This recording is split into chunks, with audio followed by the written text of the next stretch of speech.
Hello, everyone.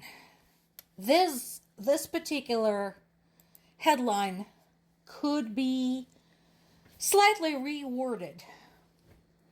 One rapist accused the victim of a fellow rapist of getting assaulted.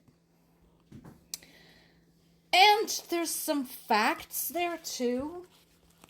The war in Ukraine began in 2014, before Zelensky was president. In fact, at the time, Ukraine had a temporary government led by Turchinov, because that was right after the Maidan, after they ousted the pro-Russian traitor Yanukovych.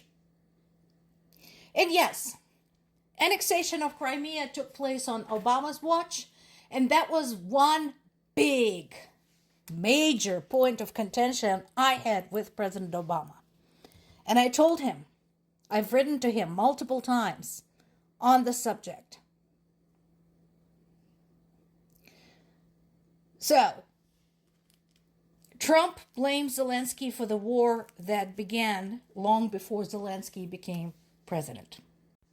Meanwhile, in his interview with 60 Minutes, Zelensky reiterated what all of us tracking the events in Ukraine this entire time, going back to, I want to say 2013, the events leading up to Euromaidan and annexation of Crimea, that this is not just about Ukraine.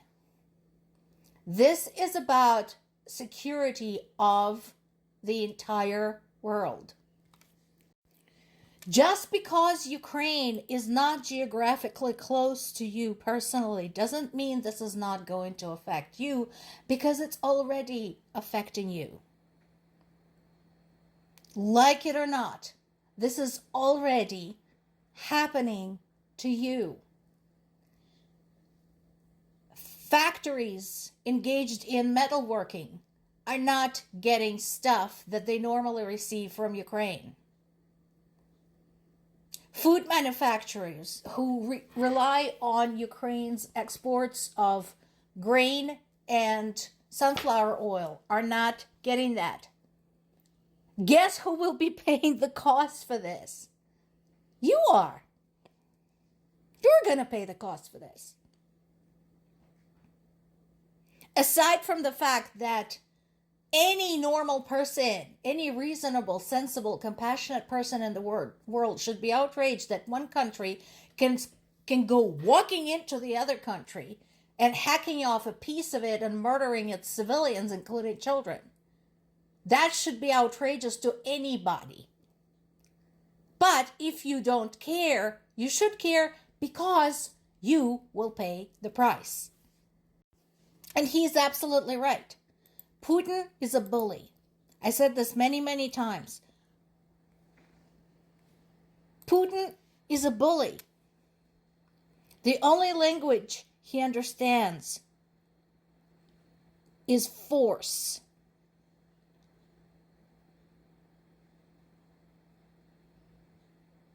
That's it. He doesn't understand diplomacy.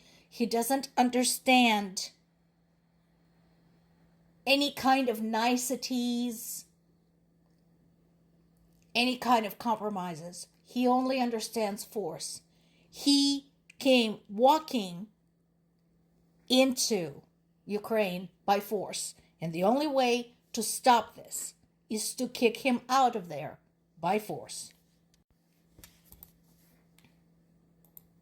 Today I'm attempting to make this Jessica Rabbit-shaped perfume bottle into a real dress for one of the internet's most famous moms, Mama Todd. Anybody seen my keys? And you guys all kept tagging me in this video. If I could get like a real dress that looks like this so I can wear it to the award show, I don't know if we'll find one. I obviously jumped at the opportunity to create this dress, but here's the catch. Because of timing, I won't have a fitting with her, so I have to hope that this dress is going to fit her once I ship it off. I started with the bodice of the dress, and in order to get that Jessica Rabbit feel, the girls would need to be girling, if you know what I'm saying. After carefully hand-stitching the beautiful sequin fabric to create the bodice, I could then begin creating the tight mermaid skirt. I want to accentuate the hourglass shape, so I'm going to give the skirt some extra flair with a horsehair hem. I found this crystal trim that I want to use as a waist belt, so I burned the edges with a soldering iron and then carefully hand-stitched it to the dress. My last and favorite step, though, was adding one of my labels to the dress, and then it was time to ship it off and pray that this dress was going to fit her. And y'all, this dress hugged her body in all the right ways. Talk about a Jessica Rabbit fantasy. Today, I'm attempting to make this Jessica Rabbit-shaped perfume bottle into a real...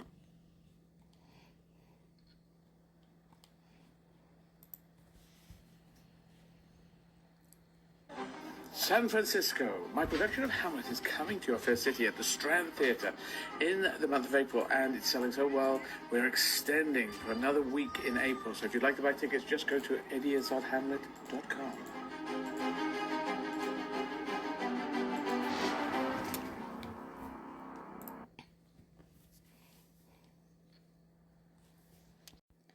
And yes, I absolutely think that Trump should try it on. Come to Ukraine. He talks about Ukraine an awful lot for somebody who has never been there, especially not in the time of war. So, how about it? Again, I agree with Zelensky. Before any kind of decision, any kind of forms of negotiation, come to see people, civilians, warriors, hospitals, churches, children, destroyed or dead. Yeah. Because as of right now, as far as Trump is concerned, Ukraine is nothing but maybe a business opportunity and a chance to beef up his prestige. It's a thing. It's not a country. It's not anything populated by living, breathing human beings.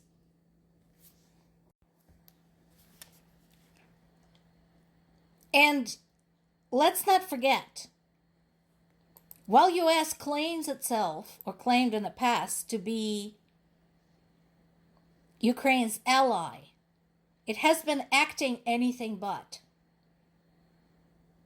Where are the denunciations and condemnations of the attacks against Ukrainian civilians? 2 of the deadliest attacks took place in the last week.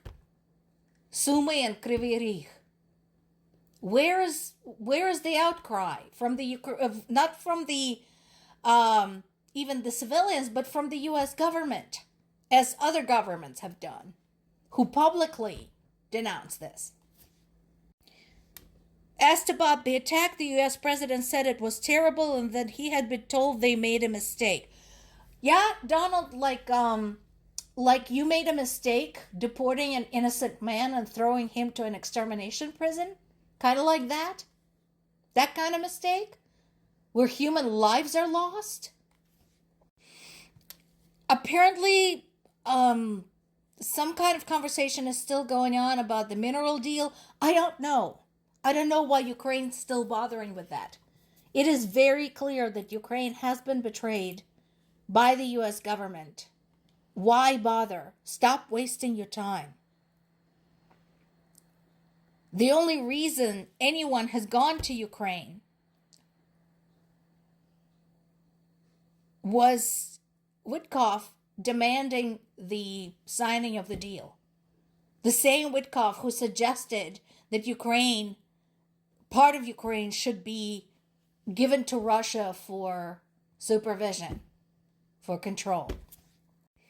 Other leaders, at least, thankfully, are speaking out, and I am sincerely hoping that Ukraine continues on the conversation about protective troops from France, possibly from the UK. So far, France is the only one that offered up in some of Ukraine's biggest cities. Zelensky also reiterated that we have a vice president of the United States who is justifying Russia's invasion of Ukraine. We have the vice president of the United States who is basically parroting Russia's talking points. And we have the vice president who also hasn't been to Ukraine and calls any visits by other foreign leaders to Ukraine propaganda tours. That's what we're working with. More to come.